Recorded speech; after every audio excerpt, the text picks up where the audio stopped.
Hello everyone, आपका स्वागत है आपके अपने ब्यूटीफुल से चैनल माधव कृष्णा क्लासेस में। तो आज हम शुरू करने वाले हैं क्लास 10th साइंस का chapter number 1 chemical reaction and equation. तो चैप्टर को डिस्कस करने से पहले हम लोग आपको टर्म्स के बारे में बता चुके हैं कि हम जो सिलेबस जो हम पढ़ाने वाले हैं सिलेबस टर्म 1 और टर्म 2 के हिसाब से पढ़ाएंगे। पूरी शेड्यूलिंग मैंने आपको बता ही दी है, पिछली वीडियो में आप देख सकते हैं अच्छे तरीके से कि सारी की सारी मैंने आपको शेड्यूलिंग बता दी कि किस तरीके से हम लोग चैप्टर को रखेंगे, कैसे कैसे चैप्टर का सीक्वेंस रहेगा। सबसे पहले आपको हम लोग केमिस्ट्री के जितने भी हमारे चैप्टर होंगे पहले हम उनको खत्म करेंगे टर्म 1 के, फिर उसके बाद बायोलॉजी के चैप्टर और उसके बाद हम लोग जो है अपने फिजिक्स के चैप्टर। हो सकता है नीड के अकॉर्डिंग, क्योंकि जैसी जरूरत होती है उसके हिसाब से थोड़ा परिवर्तन कभी कभार करना पड़ता है। तो ज़्यादातर प्रॉब्लम लोगों को, बच्चों को जितनी भी आ रही है वो क्या आती है आप लोगों को कि आप लोगों को केमिस्ट्री के क्वेश्चनों में और फिजिक्स में ज़्यादा दिक्कत आती है, क्योंकि बायोलॉजी की जो टर्म्स हैं हमारे बायोलॉजी की जो है वो फिक्स होती हैं। तो आप उन्हें रट भी लेते तो वो तो इतनी ज़्यादा आपको जो है उनसे डर नहीं लगता, लेकिन जो है न्यूमेरिकल की जब बात आती है खासकर फिजिक्स के अंदर तो बहुत ज़्यादा परेशानी होती है। तो होगा तो कोशिश हम ये करेंगे कि पहले केमिस्ट्री कंप्लीट करें, फिर फिजिक्स कंप्लीट करें और फिर बायोलॉजी। लेकिन आपको हमने सारा शेड्यूल समझा दिया है, तो चलिए हम जल्दी से अपना चैप्टर शुरू करते हैं। तो देखिए चैप्टर का नाम जैसा हम लोगों ने लिखा है कि चैप्टर 1 हमारा क्या है, केमिकल रिएक्शन एंड इक्वेशन। पहले केमिकल रिएक्शन को समझने से पहले ही हमें ये तो पता लगे कि केमिस्ट्री क्या होती है। सबसे पहले ये चीज़ समझना बहुत जरूरी है कि केमिस्ट्री क्या होती है। जब तक हमें ये नहीं समझ में आएगा कि हम पढ़ क्या रहे हैं तब तक हम पढ़ेंगे कैसे, जो कि मैं हर बार बोलता हूँ आपको। तो सबसे पहले हम लोग ये समझ लेते हैं कि केमिस्ट्री होती क्या है। तो देखो केमिस्ट्री क्या होती है।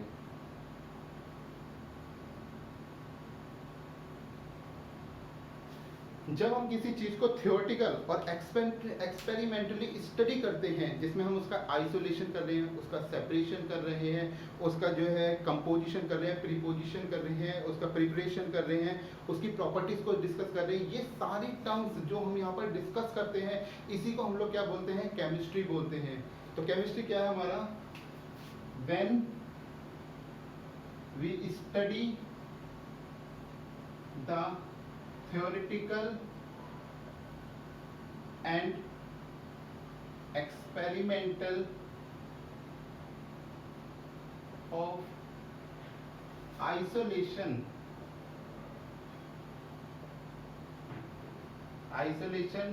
preparation, composition,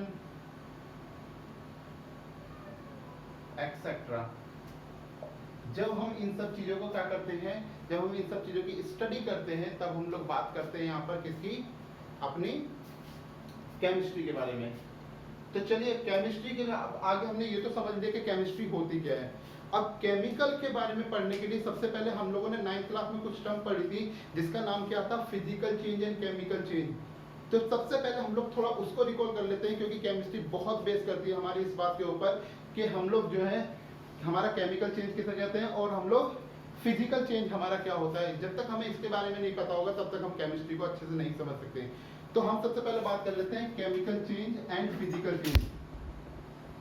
तो केमिकल चेंज एंड एक तरफ हम लिख लेते हैं फिजिकल चेंज।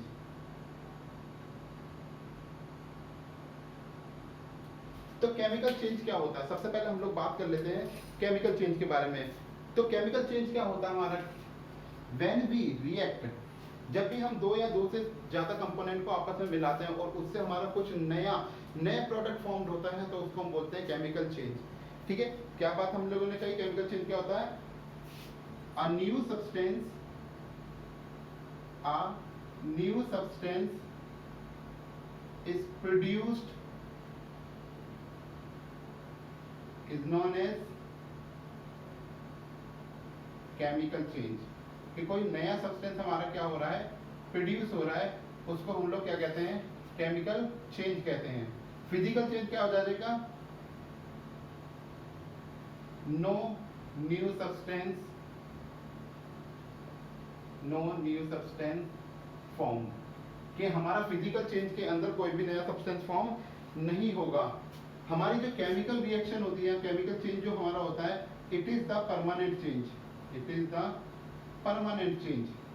कि अगर आपने एक बार बदल दिया तो वो बदल गया। जैसे एक एग्जांपल अगर हम सिंपली लें कि हमने क्या करा, शुगर ली और उसको वाटर के साथ रिएक्ट कराया, देन उसमें एक लेमन मिक्स कर दिया, तो हम लोग जानते हैं हमें क्या मिलेगी, यहाँ पर शिकंजी मिलेगी। तो अब देखिए हम क्या करते हैं, शुगर वाटर और लेमन से शिकंजी तो बना पा रहे हैं, लेकिन शिकंजी से वापस हम लेमन वाटर और शुगर को अलग नहीं कर सकते, ठीक है। तो ये हमारा क्या हो गया, परमानेंट हमारा क्या हो गया, चेंज हो गया, परमानेंट चेंज हो गया। लेकिन हम दूसरी तरफ यहाँ पे बात करते हैं फिजिकल चेंज के अंदर, तो यहाँ पर क्या हो जाएगा हमारे पास, it is not permanent change,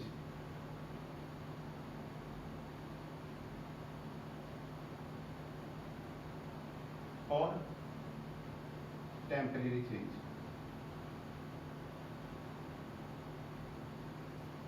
कि ये टेम्परेरी चेंज होता है। कैसे टेम्परेरी चेंज हो रहा है, एक एग्जांपल ले लेते हैं। जैसे हमने क्या करा, वाटर लिया अपना और वाटर को क्या कर दिया, फ्रीज कर दिया।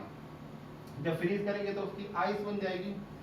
अब इसको क्या है, आइस को हम वापस क्या करेंगे, जैसे हम आइस को हीट करेंगे तो ये मेल्ट होकर हमारा अगेन क्या बन जाएगा, वाटर बन जाएगा। तो हम ये भी कह सकते हैं, इस बात से हमें क्या पता लगती है कि जो फिजिकल चेंज हमारा होता है, it is the reversible reaction, it is the reversible reaction. ये फिजिकल चेंज हमारा क्या है, रिवर्सिबल है। लेकिन अगर हम बात करें केमिकल के अंदर, तो केमिकल चेंज के अंदर हम कहेंगे कि it is not reversible reaction, ठीक है। तो हमने जैसे बताया कि देखो शुगर वाटर और लेमन से हमें क्या मिल गई, यहाँ पर शिकंजी देखने के लिए मिल गई। अब शिकंजी देख के मन में पानी तो नहीं आ रहा अपने घर में बनाओ, गर्मी बहुत हो रही है, पियो भी साथ में। तो शिकंजी जैसे हमने क्या करा, यहाँ पर हमारी शिकंजी बनी। तो शिकंजी बनने के बाद अब हम शिकंजी से वापस लेमन वाटर और शुगर नहीं निकाल सकते, लेकिन हम फिजिकल चेंज की अगर बात करें तो हम उसको रिवर्सिबल कर सकते हैं। हम पानी से आइस बना सकते हैं, यानी वाटर से आइस बनाई जा सकती है और आइस से अगेन वाटर बनाया जा सकता है। तो ये प्रोसेस हम लोग यहाँ पर कर सकते हैं। मेरा कैमरा फिर हो जाएगी, चलिए ठीक है, कैमरे के हमने देख लिया, हो गया फिट एकदम। चलिए, तो हमारे पास क्या है, हमें फिजिकल चेंज के बारे में पता लग गई। अब फोर्थ पॉइंट क्या होता है फिजिकल चेंज और केमिकल चेंज का हमारा, कि the mass of the chemical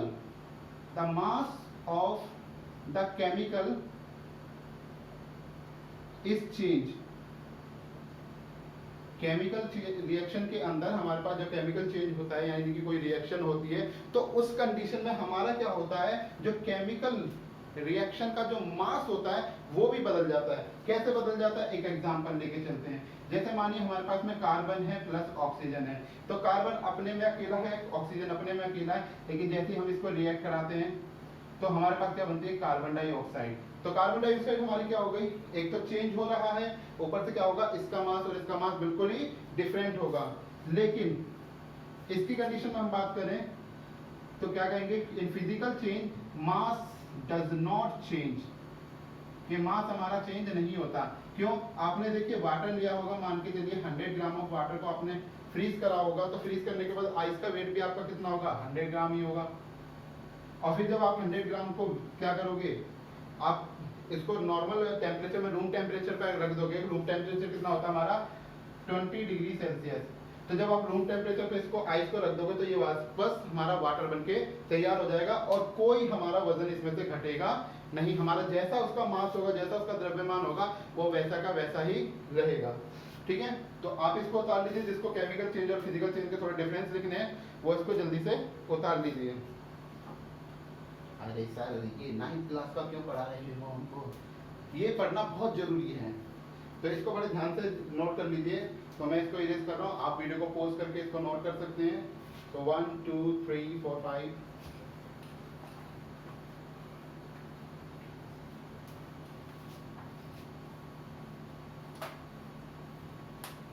तो अब चलते हैं हम अपने क्लास 10 के चैप्टर पे, जिसका नाम क्या था, केमिकल रिएक्शन एंड इक्वेशन। तो केमिकल रिएक्शन क्या होता है, सबसे पहले उसकी बात कर लेते हैं। केमिकल रिएक्शन क्या होता है, केमिकल रिएक्शन, तो पहले हम इसको देख लेते हैं। तो केमिकल रिएक्शन क्या होती है, एक ऐसी प्रोसेस होती है हमारी केमिकल रिएक्शन जिसमें हम लोग क्या करते हैं, एक नया सब्सटेंस बनाते हैं with the different property of the chemical and the physical. तो बात कर लेते हैं यहाँ पर सही से। तो क्या हो गया केमिकल रिएक्शन, क्या कह रहे हैं हम लोग इसको, it is the process in which new substances formed with different chemical and physical properties। तो क्या लिखा हमने, केमिकल रिएक्शन क्या होता है हमारा, it is the process in which new substance formed with different chemical and physical property, कि हमने कोई रिएक्शन कराई और उससे हमें क्या मिला, जो नया प्रोडक्ट हमें जो मिला वो हमें कैसा मिला, बिल्कुल डिफरेंट मिला पहले के कंपैरिजन में। पहले मीन्स है कि जो रिएक्टेंट हमने उसके अंदर इस्तेमाल करे उसके कंपैरिजन में हमारा क्या मिला, हमें प्रोडक्ट बहुत ही ज्यादा अलग मिला। जैसे एक एग्जांपल लेके चलते हैं हम लोग, क्या अलग मिला उससे पता लग जाएगी हमें। एग्जांपल है, हमने मैग्नीशियम रिबन लिया, एक मैग्नीशियम रिबन लिया हमने और उसको एयर की प्रेजेंस में, एयर का मतलब क्या है यहाँ पर O2, एयर की प्रेजेंस में हम लोगों ने क्या करा, इसको बर्न करा। तो जब हमने एयर की प्रेजेंस में बर्न करा तो ये हमें मिला मैग्नीशियम ऑक्साइड। क्या मिला हमें, मैग्नीशियम ऑक्साइड। जब आप इसको बर्न करते हो तो जो इसमें से हीट निकलती है, जो हीट निकलती है वो कैसे निकलती है आपकी, व्हाइट कलर की। जो इसमें से फ्यूम निकलता है यानी कि जो आपका स्मोक निकलता है वो भी कैसा होता है, व्हाइट कलर का। और जो इसमें से क्या होता है, इसका जो पाउडर बनता है वो भी व्हाइट पाउडर बनता है। तो देखिए जो ऑक्सीजन हमारी होती है वो तो कलरलेस होती है, वो तो हमें दिखती ही नहीं है, ऑक्सीजन तो हमें दिखाई नहीं देती, कलरलेस होती है। मैग्नीशियम हम देखेंगे तो मैग्नीशियम हमारा क्या होता है, उसका थोड़ा सा क्रिस्टल जैसा कलर होता है, ठीक है। तो जब ये बर्न करता है तो हमारे को क्या मिलता है, magnesium oxide and white powder हमें देखने के लिए मिलता है। दूसरी हम बात कर लेते हैं कि जो एटम होते हैं हमारे, atom of one element does not change the other element, कि इनके जो एटम होते हैं, अगर मैं एटम की बात करूं, क्या पॉइंट है हमारा, atoms of one element does not change in other element, कि जो एटम्स होते हैं इनके वो बिल्कुल भी चेंज नहीं होते। बस क्या कर रहे हैं ये एटम, देखिए मैग्नीशियम अलग जगह रखा, ऑक्सीजन अलग रखा है, लेकिन दोनों मिलकर क्या बना रहे हैं, मैग्नीशियम ऑक्साइड। तो देखिए एटम बिल्कुल भी चेंज नहीं हुआ है, ऐसा नहीं हुआ है कि मैग्नीशियम में से जी हटकर पहले O जुड़ गया फिर जी आ रहा है, ऐसा कुछ भी नहीं हुआ है यहाँ पर। तो मतलब हुआ क्या फिर कि मैग्नीशियम ऑक्सीजन की जब रिएक्शन कराई तो सिर्फ मैग्नीशियम और ऑक्सीजन ने अपने प्लेसेस को, यानी कि अपने क्या करें, अपने ऑर्डर को चेंज कराए, ऑर्डर के साथ रिएक्ट कराए, देन आफ्टर हमारा ये चीज बन के आई है। उसने सिर्फ खाली अपनी क्या करिए, रीअरेंजमेंट करिए, अपने क्या कर रहा है, अपने रिएक्शन में रीअरेंजमेंट कर रहा है अपने एटम को, और कुछ नहीं कर रहा। तो यहाँ पे लिख लेते हैं इस बात को भी, एटम ओनली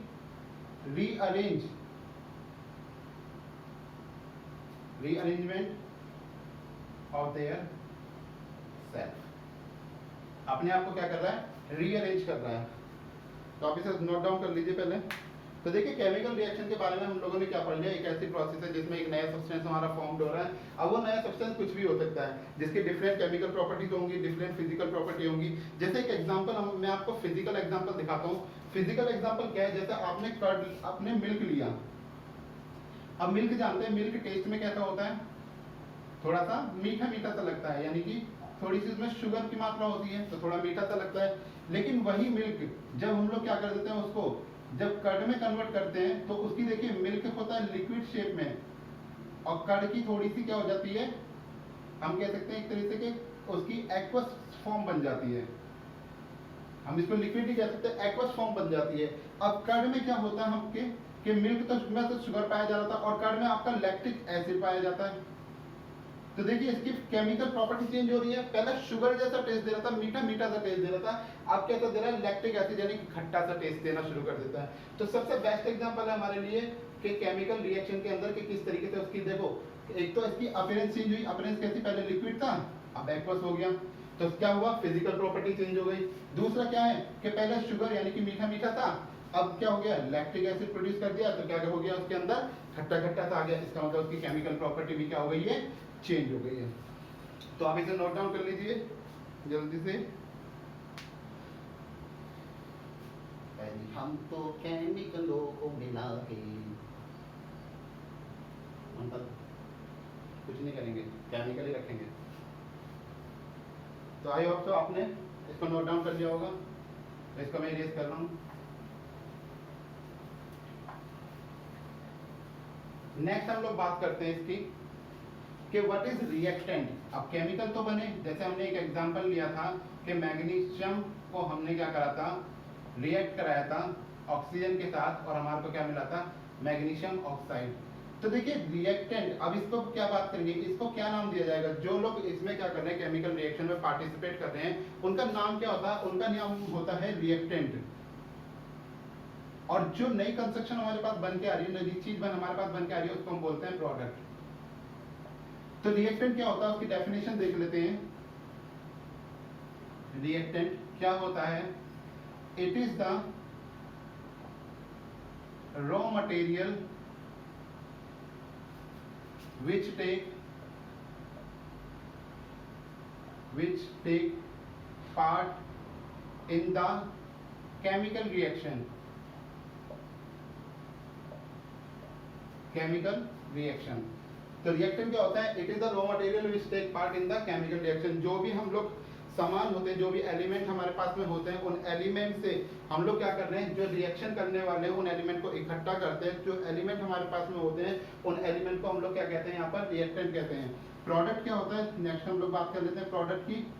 तो प्रोडक्ट क्या होता है हमारे पास में कि new substance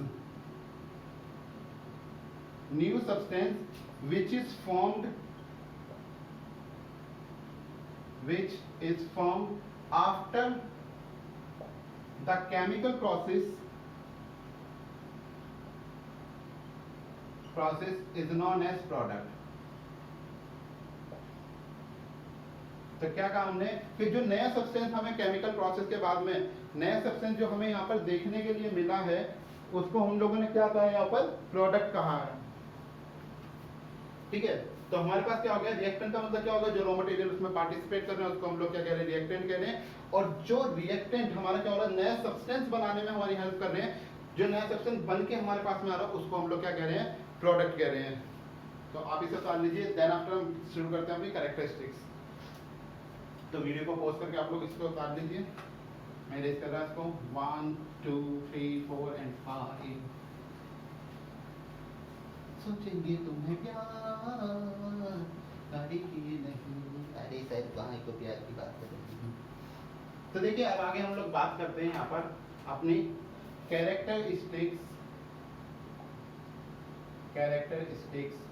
of chemical reactions. Characteristics of chemical reaction. सबसे पहली कैरेक्टरिस्टिक हमारी क्या होती है, change in state. Change in state, सबसे पहले बात कर लेते हैं हम चेंज इन स्टेट। देखिए चेंज इन स्टेट की हम लोग जैसे बात कर रहे हैं यहाँ पर, तो कैसे, सबसे अच्छा एग्जांपल हमारे पास चेंज इन स्टेट में क्या है हमारे पास में कि वाटर। जब हम वाटर को क्या करते हैं, फ्रीज करते हैं, तो वो किस में कन्वर्ट हो जाता है, आइस में कन्वर्ट हो जाता है। तो वाटर हम लोग जानते हैं, वाटर हमारा क्या होता है, लिक्विड होता है, और आइस हमारी कैसी होती है, सॉलिड होती है। तो जब भी हम लोग क्या करते हैं, वाटर को फ्रीज करते हैं, तो फ्रीज करने के बाद हमारा वाटर किस में कन्वर्ट हो जाता है, हमारा आइस के अंदर कन्वर्ट हो जाता है, यानी कि लिक्विड से सॉलिड में कन्वर्ट हो जाता है। दूसरा हमारा क्या होता है यहाँ पर, दूसरी हम लोग बात कर लेते हैं कि change in temperature. Change in temperature, हम जानते हैं जिस टाइम पर हमारा वाटर जो है वो लिक्विड फॉर्म में होता है, उस टाइम पे वो रूम टेम्परेचर पर रखा होता है। रूम टेम्परेचर मैंने आपको बताया 20 डिग्री सेल्सियस पे जो है वो रखा होता है। तो 20 डिग्री सेल्सियस पे इसकी फॉर्म क्या होती है, लिक्विड होती है। ठीक है, लेकिन जैसे ही हम लोग क्या करते हैं, इसके टेम्परेचर को डाउन करके 0 डिग्री से भी नीचे ले जाते हैं, 0 डिग्री से भी हम नीचे की तरफ जब टेम्परेचर को लेके चले जाते हैं, तो ये किस में कन्वर्ट होना शुरू हो जाता है, आइस में कन्वर्ट होना शुरू हो जाता है। अब आइस में इसका टेम्परेचर यानी कि नेगेटिव में होगा, जितना भी डिग्री होगा, 20 डिग्री सेल्सियस भी हो सकता है नेगेटिव में, 50 डिग्री सेल्सियस भी हो सकता है, कितना भी डिग्री सेल्सियस हो सकता है। लेकिन एक बात आपको हमेशा ध्यान रखनी है कि आइस का मैक्सिमम टेम्परेचर -4 डिग्री सेल्सियस ही जा सकता है, इससे नीचे कभी आइस का टेम्परेचर नहीं जाता है। ये इसका फिक्स्ड होता है कि इससे नीचे कभी भी आइस का टेम्परेचर आपका नहीं जाता। उसके बाद में तीसरी हम लोग बात करते हैं इवोल्यूशन ऑफ गैस की। इवोल्यूशन ऑफ गैस, ठीक है। तो हमने जैसे बात करी थी आपकी किसके अंदर, जैसे हम बात कर लेते हैं कार्बन प्लस ऑक्सीजन की बात कर लेते हैं। तो देखिए कार्बन हमारे पास में क्या है, कार्बन एक एलिमेंट है, ऑक्सीजन हमारे पास दूसरा एलिमेंट है। कार्बन कैसा आपका सॉलिड है, ऑक्सीजन आपका कैसा है गैसियस स्टेट में। जब कार्बन क्या करता है ऑक्सीजन से रिएक्ट करता है तो एक गैस बनाता है जिसको हम क्या बोलते हैं कार्बन डाइऑक्साइड।